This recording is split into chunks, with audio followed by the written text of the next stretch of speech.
50대 여자입니다. 저와 남편은 동네에서 소문난 인고 부부였어요. 아이를 셋이나 낳고도 한 달에 2번은 무조건 단 둘이서 데이트를 할 정도였죠. 그만큼 남편은 제 말이면 죽는 신용도 할 정도로 애처가였었죠. 시어머니도 홀로 저희 남편을 키워내셨는데 철없던 저는 남편이 속상하게 하면 시어머니에게 가서 털어놓곤 했어요. 그럴 때마다 늘 제 손을 잡아주시며 미안하다며 자기가 남편을 나무라겠다며 저를 위로해 주시던 분이셨죠. 그렇게 평화롭던 저희의 삶은 10년 전 남편이 사고를 당하면서 180도 바뀌었습니다. 남편은 다니던 회사에서 승승장구하고 있었고 큰 계약만 따내면 승진이 코앞이었습니다. 그래서 계약을 위해 지방으로 3일간 떠났었는데 그곳에서 사고를 당했습니다. 남편의 숙소 바로 옆방에서 불이 났고 남편은 잠을 자다가 너무 늦게 정신을 차려 어디로 도망칠 수도 없는 상황이었다고 해요.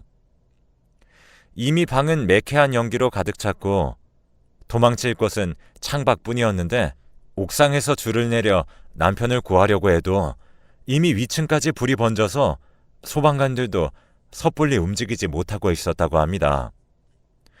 남편은 어쩔 줄 몰라 하다 결국엔 3층에서 뛰어내렸습니다. 3층이니 그렇게까지 높은 위치는 아니었지만 떨어질 때 잘못 부딪힌 탓인지 그 후로 한 달을 넘게 깨어나지 못했습니다. 저도 남편이 사고를 당했다는 소식에 손을 덜덜 떨면서 지방으로 가서 엉망진창이 된 남편의 몰골을 봤을 때 하늘이 무너지는 줄 알았습니다. 혹시나 깨어나지 못할까 조마조마하며 매일을 눈물로 지샜어요. 남편의 몸은 화상으로 짓물러 있었고 곳곳에서 흘러나오는 진물 때문에 침대 시트 위에는 진물을 흡수하기 위해 천을 덧대고 있었습니다. 그렇게 한 달을 울다 기도하다가를 반복하던 중 남편이 깨어났습니다. 하지만 남편은 깨어나자마자 차라리 죽여달라며 울부짖었어요. 그렇게 무너진 남편의 모습을 보니 차라리 제가 아픈 게 낫겠다 싶을 정도였어요. 늘 저를 위해주던 남편은 하반신 마비로 인해서 더 이상 가장의 역할을 하지 못했고 회사도 더 이상 다닐 수 없었습니다. 그 후로 남편은 우울증까지 걸렸습니다. 심지어 제대로 된 재활치료도 받지 않으면서 몸을 망가뜨려가며 세상의 모든 일을 삐뚤게 바라보았습니다. 아이들에게마저도요. 늘 멋진 아빠, 남편이었던 사람이 더 이상 그 역할을 해내지 못한다는 자책감 때문인지 곧잘 장난치던 아이들의 얼굴은 쳐다보지도 않고 극도로 예민해져서 아이들이 조금만 목소리가 커지면 조용히 하라며 아이들을 다그치기 일쑤였죠. 그러다 보니 아이들과의 사이도 점점 서먹해지기 시작했어요. 특히나 한참 사춘기였던 둘째 딸은 남편에게 대들기까지 했습니다. 남편도 이미 정신적으로 망가질 대로 망가진 상태이니 어른스럽게 대처하지 못하고 그저 버럭버럭 소리를 지르며 너마저도 자기를 무시하는 거냐고 되는 대로 화를 분출하기 시작했습니다. 딸은 그런 남편이 진저리가 난다는 듯이 밖으로 나돌았고 저는 그 사이에 끼어서 어떻게든 관계를 회복하게 하려고 온갖 애를 써댔습니다. 물론 아무런 소용은 없었지만요. 그런 와중에 가장 속이 타들어가는 건 시어머니였을 테니 이전처럼 철없이 시어머니에게 달려가 이야기를 할 수도 없는 노릇이었습니다. 그러다 보니 남편이 안타까운 마음이 들기도 했지만 한편으론 점점 지쳐갔습니다. 그러던 중 저희 친정어머니께서 부동산에서 중개사로 일하셨는데 저에게도 자격증을 따서 공인중개사를 하는 건 어떠냐고 권유하셨어요. 평소 친정어머니가 공인중개사로 일하시면서 벌어들이는 수입이 많다는 것도 알고 있었고, 어깨 너머로 보던 각종 계약서들과 서류가 익숙하니 자격증을 공부하는 것도 그리 어려운 일이 아니었습니다. 그래서 1년도 채 되지 않는 시간 동안 밥 먹고 공부하고 친정어머니의 사무실에 가서 가끔 일도 도와드리며 자격증을 한 번에 따냈습니다. 그동안 시어머니도 몸이 안 좋으셨을 텐데 한 번을 미운 말도 하지 않으시고 묵묵하게 제가 공부하는 것을 뒷바라지 해주셨어요. 몸도 성치 않은 남편을 돌보면서 아직 중학교도 들어가지 않았던 막내 아이까지 챙겨주셨죠. 덕분에 한 번에 합격할 수 있었어요. 중개사로 일을 하기 시작하니 기존의 어머니의 인맥 덕분인지 여기저기 어머니를 통해 저를 알게 되신 분들이 큰 거래가 생기면 저를 먼저 찾아주셨습니다. 덕분에 남들보다 조금 더 많이 돈을 벌 수 있어 돈에 허덕이는 일은 다행히 없었습니다. 하지만 계속 운이 좋을 수만은 없었는지 늘 제 편이 되어 저를 든든하게 받쳐주시던 시어머니가 치매에 걸리셨습니다. 다행히 그저 기억이 사라지셨을 뿐 다른 증상은 없어 돌봐드리는 것이 어려운 일이 아니었기에 선뜻 남편이 먼저 자기가 어머니를 돌봐드리겠다며 나섰습니다. 아무래도 세상에 하나밖에 남지 않은 핏줄이라 남편도 조금 정신을 차린 듯 했습니다. 방문도 잘 열지 않던 남편이 그때부터 시어머니 집을 가서 돌봐드리고 제가 해놓은 반찬을 싸가기도 하고 제가 너무 바빠서 반찬이 마땅치 않으면 직접 근처 반찬 가게에 들러서 반찬을 사가기도 할 정도로 변하기 시작했어요. 그러면서 다시 이전처럼 저에게도 다정해지기 시작했죠. 아무래도 다시 어머니를 챙기다 보니 책임감도 생기고 예전처럼 이런저런 사람들을 만나고 생활을 하다 보니 다른 사람들에게서 오히려 활력을 얻을 수 있었던 것 같아요. 제가 퇴근 후에 시어머니 집에 들리려 하면 남편은 손사래를 치며 그럴 필요 없다고 저도 피곤할 텐데 얼른 집에 가서 쉬라며 저를 배려해 주었어요. 점점 이전의 남편으로 돌아오는 것 같아 다행이라 생각하며 더 열심히 일했습니다. 그런데 불행은 왜 늘 겹쳐서 오는 건지 이상하게 자도 피로가 풀리지 않고 자꾸 숨이 턱턱 막혀오면서 목에 멍울이 잡혔습니다. 뭔가 이상하다 싶어 병원을 가보니 갑상선 암을 진단받았습니다. 일찍 발견한 편이었지만 유독 진행 속도가 빠른 탓에 빠른 시일 내에 수술을 해야 했습니다. 그래서 진단받은 지 2주 만에 수술을 했는데 원래도 몸이 약한 편이었던 저는 수술 후에도 정신을 쉽게 차리지 못했어요. 수술 후 잠깐씩 정신이 돌아오면 남편은 늘 제 손을 잡고 기도하고 있었습니다. 10년 전 남편이 사고가 났을 때 저처럼요. 아이들도 걱정이 이만저만이 아니었는지 잠시 정신이 들면 늘 아이들이 달려와 정신이 드냐며 저를 걱정하고 있었습니다. 그렇게 3일을 정신을 붙잡지 못하고 오락가락 하다가 4일째 되는 날에 겨우 정신을 차렸습니다. 눈을 뜨자 남편과 아이들이 저를 바라보고 있었어요. 그리고 어머니를 돌봐줄 사람이 없으니 시어머니도 두 눈을 동그랗게 뜨고 저를 보며 이제 괜찮냐며 어디서 났는지 품에서 사탕을 꺼내며 저에게 쥐어주었습니다.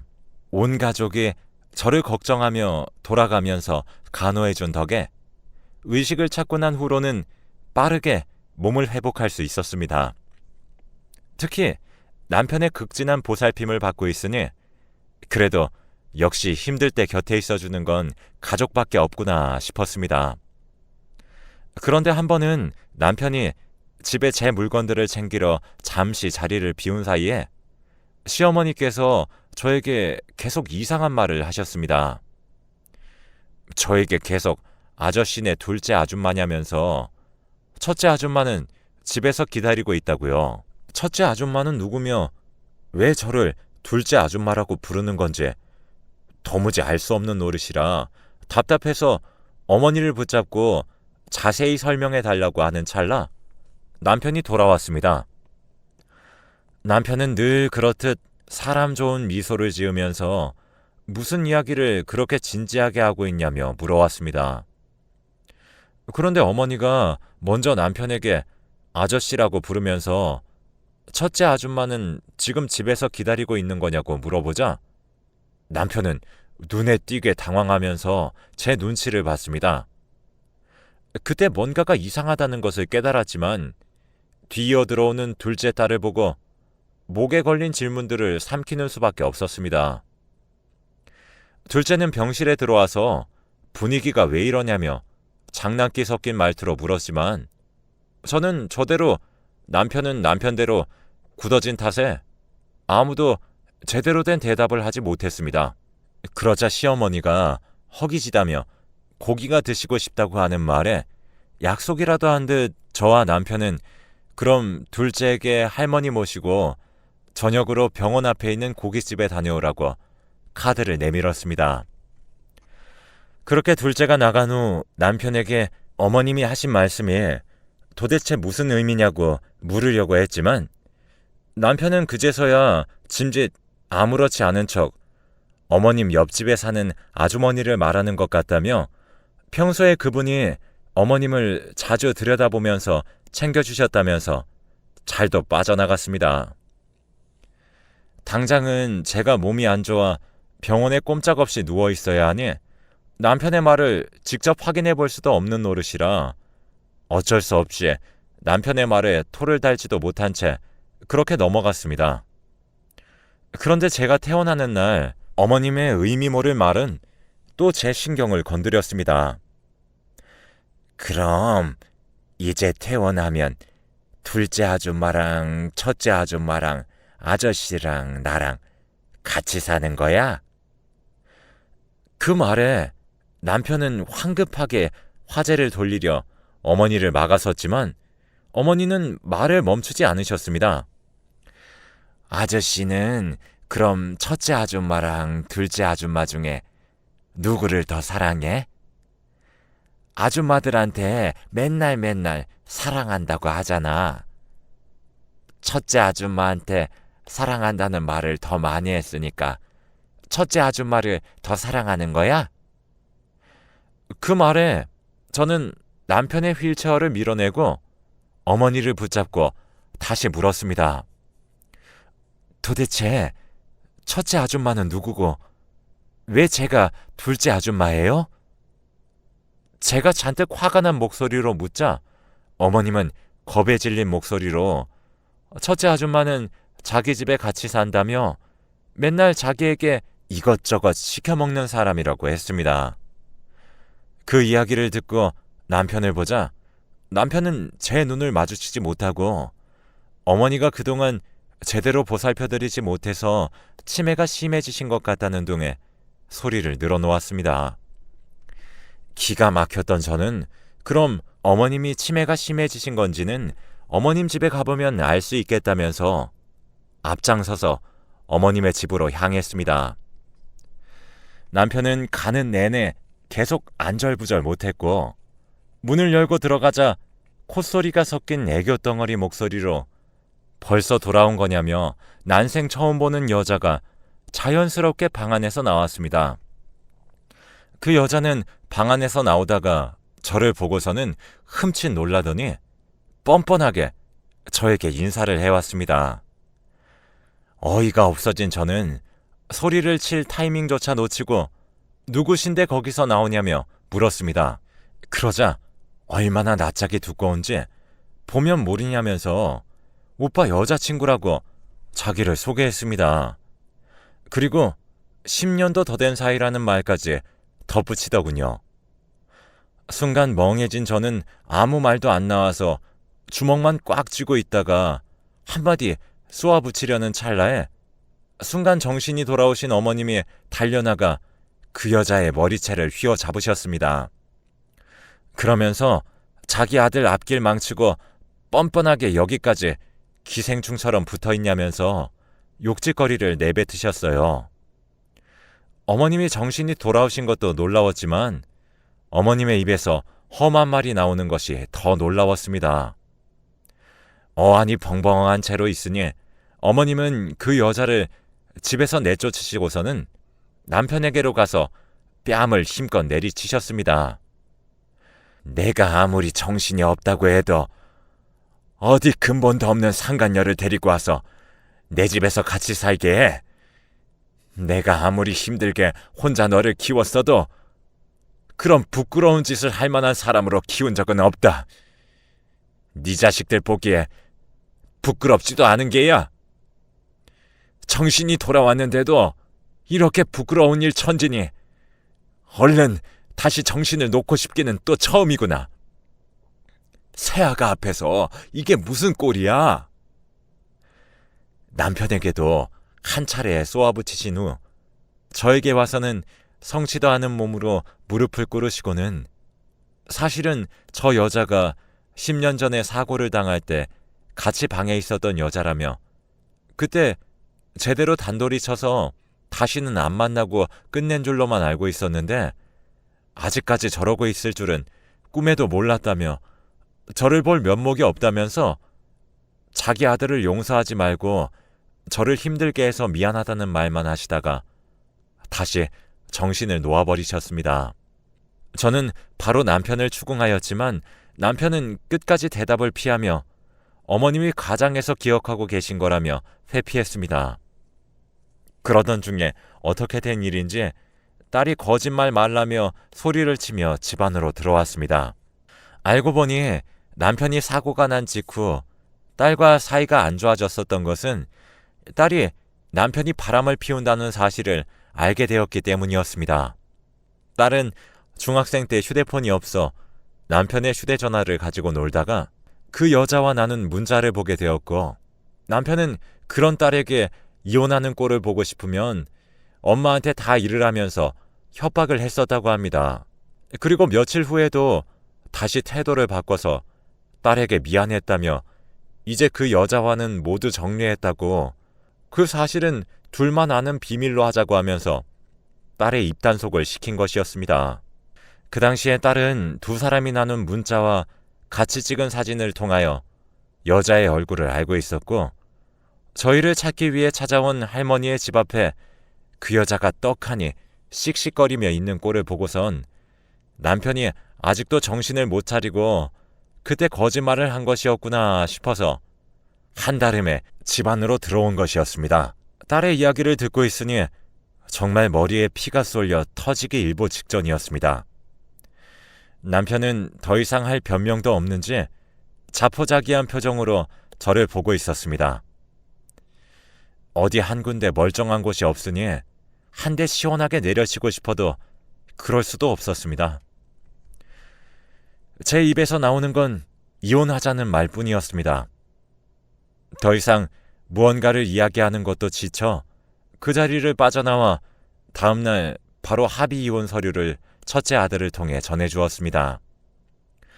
자기도 소송으로 가면 불리할 거라는 걸 아는지 순순히 도장을 찍고 그날 이후로 갈라섰습니다.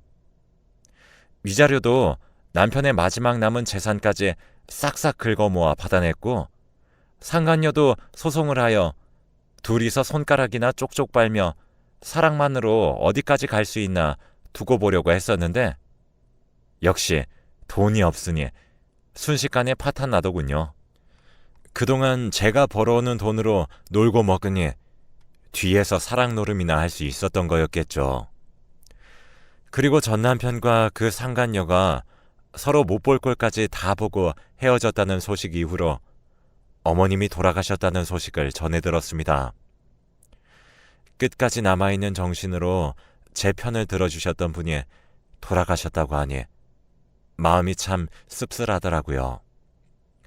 시어머니였지만 저에겐 정말 엄마 같은 분이셨으니까요. 다행히 주무시듯이 아프지 않게 돌아가셨다고 전해 들었습니다. 그리고 어머님은 자신이 떠날 날을 알고 있으셨는지 돌아가시기 일주일 전에 잠시 정신을 차리신 동안 유언장에 공증까지 받아놓으셨어요. 그리고 그 유언장에는 하나뿐인 자식인 전 남편의 이름이 아니라 제 이름이 적혀 있었습니다. 자기 자식이 저에게 돌이킬 수 없는 상처를 주었으니 자기의 얼마 남지 않은 유산은 모두 저에게 상속한다는 내용이었습니다. 남편은 유언장을 읽고서는 길길이 날뛰며 이게 말이 되는 일이냐며 어머니가 돌아가시기 전까지 돌봐드린 건 자기인데 어떻게 재산을 이젠 며느리도 아닌 사람에게 줄 수 있냐면서 소송을 걸었습니다. 소송 끝에 유류분 정도는 받아내긴 했지만 그마저도 자기 자식들에게 손가락질 받아가며 참 못난 모습으로 겨우 받아내갔습니다. 세 아이는 모두 이제 성인이었으니 아빠 같은 건 필요 없다면서 엄마의 행복이 자기들은 더 중요하다고 하며 이혼한 뒤로는 오히려 아이들과 여행 다니랴 정신이 없습니다. 그리고 어머님이 남겨주신 유산이 생각보다 컸던 탓에 아이들 대학 등록금 걱정도 덜었고 막내가 미술을 해서 유학을 가고 싶어 했는데 그것도 큰 무리 없이 보내줄 수 있는 정도예요. 전 남편은 그 돈으로 사업을 하려다 결국엔 사기를 당해서 몽땅 날려먹었다고 들었습니다. 그리고 상간녀는 이제 가만히 있어도 돈을 가져다 주던 남편이 없으니 자기가 돈을 벌어야 해서 어디 공장이라도 취직해서 돈을 벌려고 하는 중이라는데 그럴 때마다 저희 둘째 딸이 득달같이 달려가서 저 사람이 한 가정을 파탄낸 상간녀라고 다들 조심하라며 눈에 불을 켜고 소문을 내는 바람에 어딜 들어가도 한 달을 채 버티지 못하고 그만두거나 이런저런 이유로 잘린다고 해요. 이런 걸 보면서 인과응보라는 말을 몸소 깨닫고 있습니다. 이제 전 남편의 소식도 딱히 궁금해질 것 같진 않네요. 제가 무언가를 하지 않아도 알아서 자기 인생의 무덤을 파는 모습에 이제는 조금 불쌍해지려고 하는 중입니다. 그리고 얼마 전에는 꿈에 누군가가 제 머리를 한참을 쓰다듬어주며 그동안 고생시켜 미안하다며 이제부터는 행복하라고 몇 번이나 제 귀에 속삭여 주었습니다. 저는 그게 어머님인 것 같다는 생각이 들어요. 그 다정한 말투와 손길은 꿈이었지만 생생했습니다. 그 꿈을 꾼 다음날 어머님의 산소에 들러 미처 하지 못한 마지막 인사를 그제야 올렸습니다. 그리고 전 남편은 돈이 없어 어머님의 49제도 올리지 못하고 그냥 넘어갔다는 이야기에 늦었지만 저라도 매년 어머님의 제사를 챙기기로 했습니다. 그동안 받은 것에 비하면 턱없이 부족하지만 이렇게라도 그동안 받은 사랑을 되돌려드려야겠다고 생각하네요. 여러분도 감사한 분이 있다면 나중에 후회하시지 말고 미리미리 감사 인사 하시길 바랄게요.